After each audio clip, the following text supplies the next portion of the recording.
কি গো আজকের মেনু কি? মেনু এই যে উচ্ছে পেঁয়াজ কালি আলু দিয়ে ভেজে রেখেছি, ভাজলাম। উচ্ছে আলু দিয়ে ভেজেছি। আর এখন করব মাংস। ওইটা হয়ে গেছে, এখন মাংসটা করবো। এই যে আলু পেঁয়াজ রসুন আদা সব কেটে রেখেছি।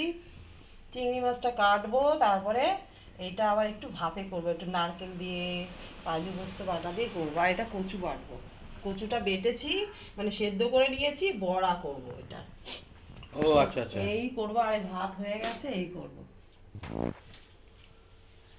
মাংসটা বসাই আর একটা মিক্সারে এটা একটু দিয়ে নিই। ঠিক আছে ঠিক আছে। মিক্সারে দিয়ে নিই, তারপরে করবো। তোমার খেতে দেবো তো? হ্যাঁ হ্যাঁ, আমার খাবারটা দিয়ে দাও। খাবারটা দিচ্ছি দাঁড়া। মিক্সারটা এনে একটু মাংসটা হাতে হাতে করো, তাহলে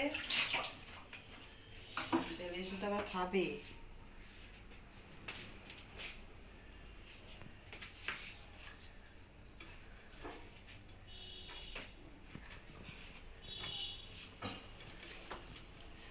মশলাটা বাটবো, বুঝছো?